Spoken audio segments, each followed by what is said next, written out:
Écoute, c'est vrai, l'argent facile n'existe pas. Et il n'y a pas de raccourci qui peut te rendre riche du jour au lendemain. Par contre, il existe l'argent intelligent. Et j'ai compris une chose, après avoir lancé plus de 7 business et fait des millions d'euros en ligne, c'est que aujourd'hui, avec la concurrence qu'il y a, le seul moyen réaliste de réussir, c'est de lancer un business intelligent. Alors un business intelligent, c'est quoi? C'est un business qui en fait te rapporte beaucoup plus que ce qui te coûte en temps, en énergie et en argent. C'est un business où au lieu de travailler dur, tu travailles intelligemment. C'est pour ça que dans cette vidéo, j'ai une promesse très simple pour toi.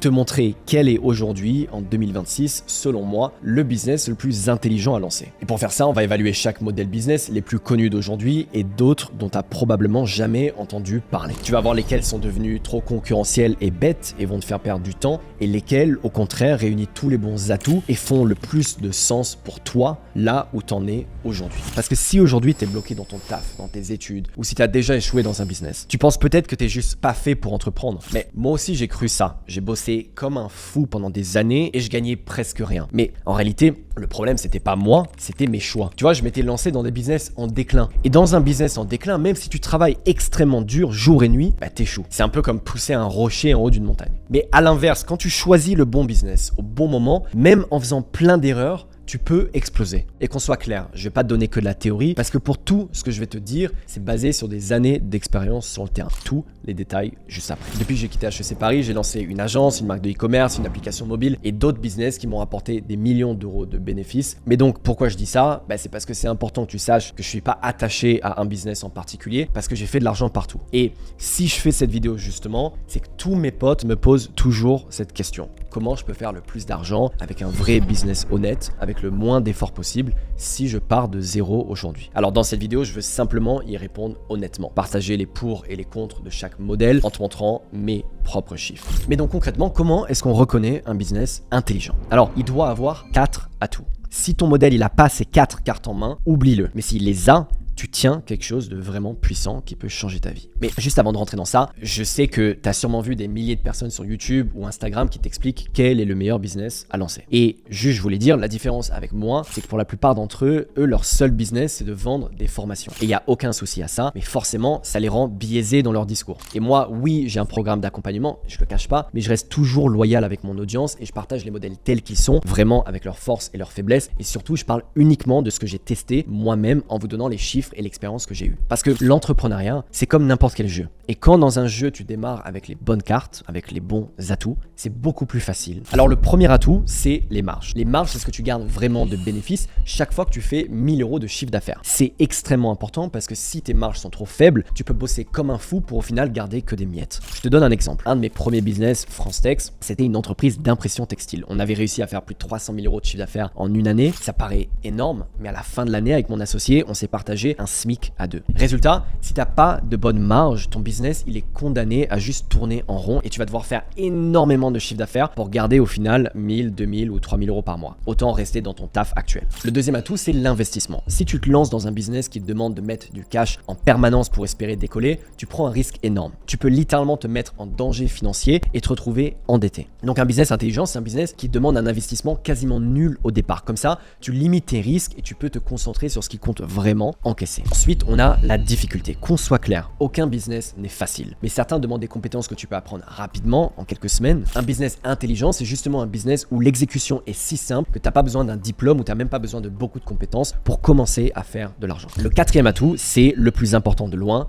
la demande. Est-ce que avec ton business, tu arrives sur un marché en forte croissance avec une demande massive et pas encore trop de concurrence? Parce que si c'est le cas et que tu as cette demande massive, ça crée ce que j'appelle un gap d'opportunité entre l'offre et la demande. Et là, vendre devient 10 fois plus facile. Et à l'inverse, je vois tellement de gens qui veulent se lancer dans l'entrepreneuriat en pensant qu'ils vont lancer une nouvelle app révolutionnaire, mais dans 9 cas sur 10, leur idée, elle n'intéresse personne. Et là, tu te retrouves dans le business le plus risqué qui existe parce que personne ne va acheter ton truc. Donc le quatrième atout d'un business intelligent, c'est la demande.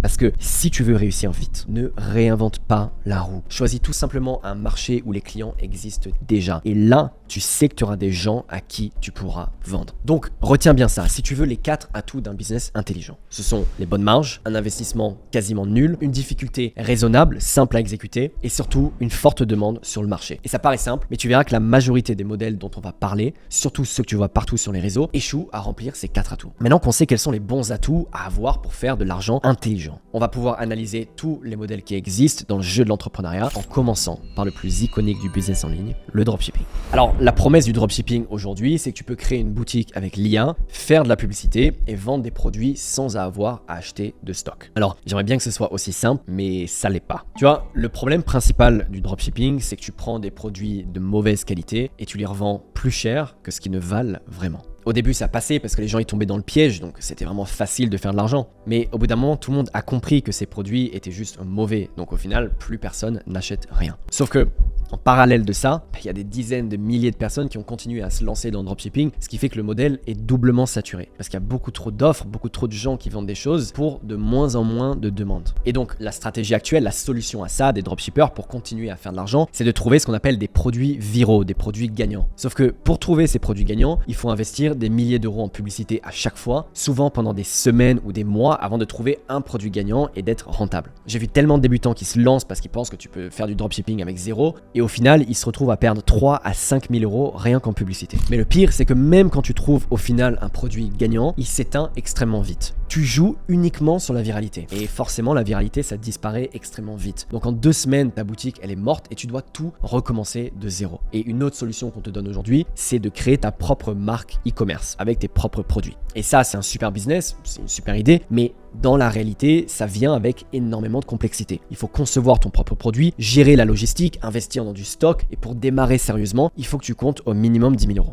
Et je parle d'expérience, mon premier business qui a marché, il s'appelait Panama Caps. C'était une marque de casquettes que tout le monde s'arrachait en 2017-2018. On vendait plus ou moins 1000 casquettes par mois et on faisait plus de 10 000 euros de chiffre d'affaires. Et si d'ailleurs en parallèle, t'es un 2000 et que t'as grandi à Aix ou Marseille, t'en as sûrement entendu parler. Mais malgré notre succès et qu'on vende super bien, les marges étaient tout simplement trop faibles. Et donc on a dû fermer la boîte. Et c'est pour ça que tu vois plein de gars et de filles sur Insta qui te disent je fais 20 000 euros par mois en e-commerce et qui ont un lifestyle de fou. Mais la vérité, c'est que sur ces 20 000 euros par mois, ils font à peine 3 à 5 000 euros de bénéfices et tout le reste de leur lifestyle, il est financé par la vente de formation. C'est juste la vérité. Alors, si on regarde le dropshipping avec les 4 atouts du business intelligent, les marges, sur le papier, elles paraissent correctes. Mais en réalité, avec le coût des pubs et les frais cachés, ce qui te reste à la fin du mois, c'est ridicule. L'investissement, il est extrêmement élevé, compte au moins 5 000 euros minimum rien que pour tester les pubs. La difficulté, c'est assez dur. Entre les pubs, la logistique et le branding pour l'e-commerce, c'est extrêmement lourd à gérer. La demande, elle est devenue très faible. Sauf si tu trouves un produit viral miracle et ça dure jamais vraiment très longtemps. Donc résultat, oui, le dropshipping, ça peut te rapporter, c'est un bon business et il y a des gens qui font beaucoup d'argent dedans. Et contrairement à ce que tu peux voir sur Insta, c'est pas quelque chose qui coche les cases pour vraiment se lancer. Parce que pour gagner, il te faut un énorme appétit pour le risque, beaucoup de capital et un vrai niveau en publicité. Alors, le deuxième modèle, c'est un modèle qui était très populaire en 2022-2024,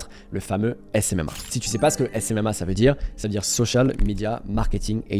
Et ça consiste à vendre des services de marketing pour des prix élevés de 2 à 10 000 euros par mois. Et on le présentait comme le business idéal pour débutants. Mais en réalité, c'était fondamentalement impossible parce que vendre des services marketing à un tel prix, surtout en France, ça exige des résultats concrets, c'est-à-dire d'apporter des clients à ton client. Or, la majorité des débutants qui se lancent, ils savent même pas comment trouver des clients pour eux-mêmes. Alors comment est-ce qu'ils peuvent promettre et garantir d'apporter des clients à d'autres personnes? C'est juste impossible. Résultat, ce modèle, il a créé une armée de débutants qui prétendaient maîtriser le marketing. Ils utilisaient tous les mêmes techniques pour cibler les mêmes personnes. Le marché a été saturé. Et surtout, la confiance des clients, elle a été détruite. Contrairement aux États-Unis, les entreprises françaises, elles sont soit peu intéressées par ce type de service, soit elles exigent un vrai niveau d'expertise. En résumé, le SMMA, ça demande énormément de compétences pour justifier les prix facturés. Et oui, si tu es un marketeur d'exception qui sait vendre et qui maîtrise la publicité, ce modèle peut marcher pour toi et tu auras de la demande. C'est un business qui est top si t'es un expert. Mais si tu pars de zéro, il y aura juste aucune demande pour ton service. Et c'est pour ça qu'autant de personnes se sont retrouvées sans résultat. Et d'ailleurs, on peut dire exactement la même chose pour le business des formations. Quand tu fais une formation, soit tu es compétent dans ton domaine avec une expertise légitime à partager, soit au final,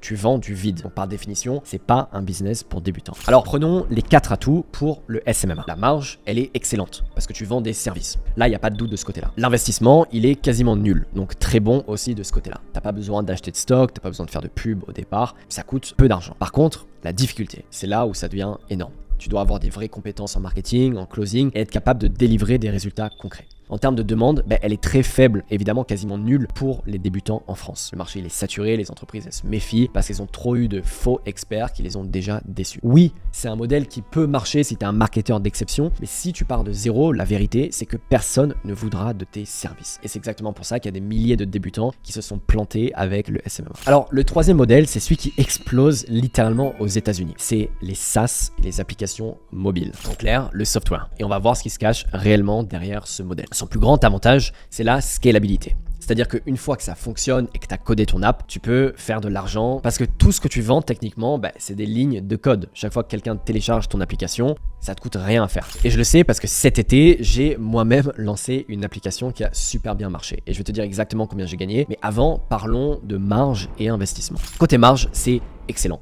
Après le développement initial et quelques frais serveurs, presque tout ce que tu encaisses, c'est du bénéfice. Mais du côté de l'investissement requis, c'est là que ça devient un peu complexe. Si tu ne sais pas coder toi-même à un niveau avancé, attends-toi à investir un minimum de 15 à 20 000 euros pour une application vraiment simple. Et ça, c'est le strict minimum. Pour un vrai SaaS ou une app un peu plus complexe, on parle plutôt de 50 000 euros ou plus. Un de mes meilleurs amis, il a investi au total plus de 300 000 euros dans son SaaS avant même d'être rentable. Les développeurs, ils sont chers et même si l'IA, elle accélère leur travail, elle est loin de remplacer un dev complet. En termes de difficulté, c'est probablement le modèle le plus dur de tous. C'est là où vont tous les entrepreneurs les plus pointus. Il te faut une vision claire, une exécution parfaite et souvent une équipe solide autour de toi. Même avec de l'argent, tu dois savoir comment construire un produit qui résout un vrai problème mieux que toute ta compétition, mieux que tout le monde. Les échecs sont fréquents et c'est un parcours qui demande un mental d'acier et souvent qui prend énormément de temps avant de commencer à être rentable. Pour la demande, par contre, elle est énorme. La demande du digital, elle explose. Les startups, les créateurs, les entreprises traditionnelles en transformation, tout le monde a besoin d'app, tout le monde a besoin de SaaS, tout le monde a besoin d'IA. Et tout le monde cherche des outils qui peuvent automatiser et optimiser leur entreprise ou leur vie. Donc la demande pour ces SaaS et ces apps n'a jamais été aussi forte. Donc jusqu'à présent, j'ai présenté les 3 moyens les plus en vogue de faire de l'argent en ligne. On a vu à quel point les atouts d'un business font toute la différence et surtout comment la demande du marché joue un rôle important dans ton succès. Et il y a certains business qui sont plus faciles que d'autres, mais véritablement, à moins d'avoir beaucoup de capital à investir pour lancer une app ou beaucoup de compétences pour faire du SMMA, c'est peu probable que tu fasses de l'argent avec ces modèles. Parce qu'aucun de ces modèles a les 4 atouts indispensables d'un business intelligent. Et si dans le passé, tu as essayé un de ces modèles et que tu as échoué, sache que c'est pas forcément que tu étais mauvais, mais juste parce que tu as essayé de nager à contre-courant dans un marché où il y avait juste pas de demande. Et donc aujourd'hui, il y a un business qui a les 4 atouts. Mais pour comprendre lequel, il faut d'abord qu'on sache dans quel marché c'est le plus intelligent de se lancer. Il nous faut un marché en forte croissance. Et pour trouver ça, le meilleur moyen, c'est juste de regarder les chiffres officiels. Tu vois, on vit l'explosion de l'entrepreneuriat. Chaque semaine en France, il y a plus de 20 000 business qui se créent, soit plus de 1 million par an. Et toutes ces sociétés, elles ont un besoin critique d'une multitude de choses. Évidemment, d'avoir une présence en ligne, un site internet, des réseaux sociaux, du développement. Aujourd'hui, c'est une nécessité absolue. Et en plus de ça, aujourd'hui, il y a plus de 7 millions d'entreprises et d'indépendants en France qui, elles, ont toutes besoin de ces services aussi pour se digitaliser, mais surtout de faire leur transition dans l'ère de l'IA. Parce que oui, il y a une chose sur laquelle on ne peut pas fermer les yeux, c'est l'explosion des services IA. C'est pas pour rien qu'on en entend parler partout. La plupart des sociétés en France, elles ont déjà un budget prévu spécifiquement pour investir dans des services IA. Chaque agence, chaque petite société, chaque moyenne société sait absolument que investir dans l'IA est la priorité numéro 1. Juste prenons l'exemple d'une boîte locale d'assurance en France. Aujourd'hui, cette boîte, elle paye 4 personnes à plein temps pour prendre des appels et répondre aux mêmes questions tous les jours. Et ça leur coûte une énorme partie de leurs bénéfices. Alors juste imagine si tu arrives et tu leur installes un agent IA qui répond à toutes ces questions à la place de ces 4 personnes à plein temps. Et ça, 24 heures sur 24, sans prendre de pause. Regarde les recherches pour agents IA sur Google, ça a complètement explosé. Et pense-y une seule seconde, c'est un nouveau marché qui vient tout juste de s'ouvrir. Et oui, les boîtes comme Bouygues et Vinci, elles ont déjà commencé à implémenter ces agents parce qu'elles sont en avance et qu'elles investissent depuis des années maintenant. Mais pas les PME et les petites entreprises. Parce qu'il y a tout simplement personne qui fait ça encore pour elles. Juste aujourd'hui, il doit y avoir 50 personnes, voire moins, qui vendent des agents IA sérieusement en France. Il faudrait que chaque personne ait 100 000 clients pour que le marché devienne saturé. Se lancer vite et être en avance, ça devient un élément clé pour réussir vite. Mais donc la question maintenant, c'est comment toi, tu peux capitaliser sur cette demande ?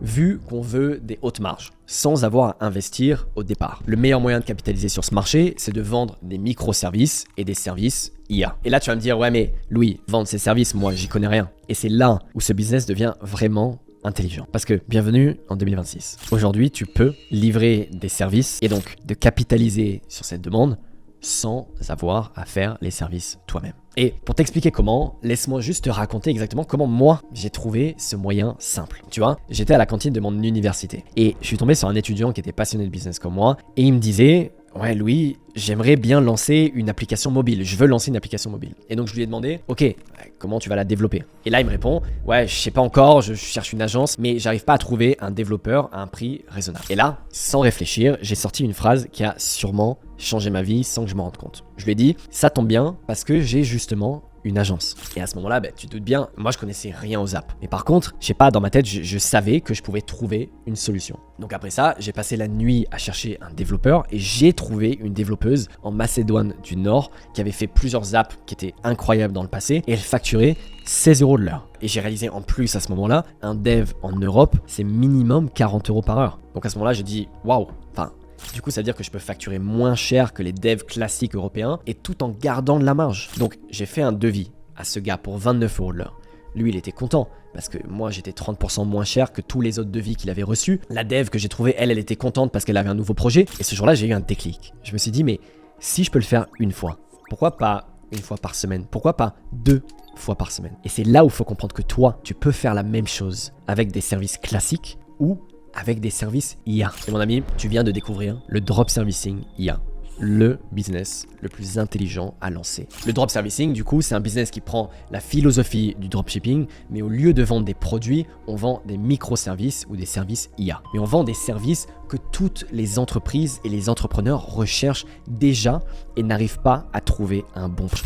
Et ça marche parce qu'on exploite un mécanisme précis. En dropshipping, on exploite la différence des prix des produits. Vu qu'un produit est moins cher en Chine, on le revend en France pour plus cher. Ici, c'est pareil, on utilise la différence des prix entre les pays où la vie est 4 à 5 fois moins chère qu'en France pour sourcer des prestataires de services qui font des services d'exception à des prix imbattables. Et ce mécanisme, il s'appelle l'arbitrage. Mais là où nous, ça change tout avec le dropshipping, c'est que contrairement au dropshipping où tu vends des produits de mauvaise qualité, nous, on vend des services qui sont 2 à 3 fois meilleurs que ce que tu peux trouver en France. Donc, on apporte réellement de la valeur. On est moins cher que toutes les autres options en France possibles. Et c'est ça qui fait que ce business est idéal, même pour quelqu'un qui n'a pas d'expérience. Parce que tout ce qu'on fait, c'est connecter l'offre et la demande. On exploite ce gap et on met en relation et on empoche la différence. En soi, j'ai rien inventé. Quand ils pensent, les boîtes qui font le plus d'argent aujourd'hui, elles font exactement ça aussi. Prends Airbnb par exemple. Tout ce que Airbnb fait, c'est connecter des gens qui cherchent un logement à des gens qui ont des appartements. Et ils empochent la différence. Et ils font littéralement des milliards de dollars comme ça. Nous, c'est pareil, juste on connecte. Et c'est pour ça que le drop servicing, c'est un business intelligent quand tu débutes. Et si on en revient aux atouts, on voit bien que ce modèle, il les réunit tous. La marge, 0 investissement de départ, simple à comprendre et un marché en explosion inexploité. Et donc, c'est le modèle idéal pour débuter parce que tu peux réussir sans avoir à délivrer le service toi-même. Si tu regardes cette vidéo, tu es véritablement un des premiers dans le monde francophone à comprendre la puissance de ce modèle. Donc, si tu as toujours voulu faire partie de quelque chose de grand, alors j'ai une bonne nouvelle parce que maintenant, je vais te montrer exactement comment lancer ton agence de drop servicing étape par étape en utilisant mon système clé en main en 4 phases. Je vais même te donner mes systèmes avancés qui te feront gagner un temps énorme sur le lancement de ton agence. Ce système, je l'ai appelé le système ACA, Agence à croissance accélérée, et il consiste en 4 phases: sélectionner, arbitrer, publier et automatiser.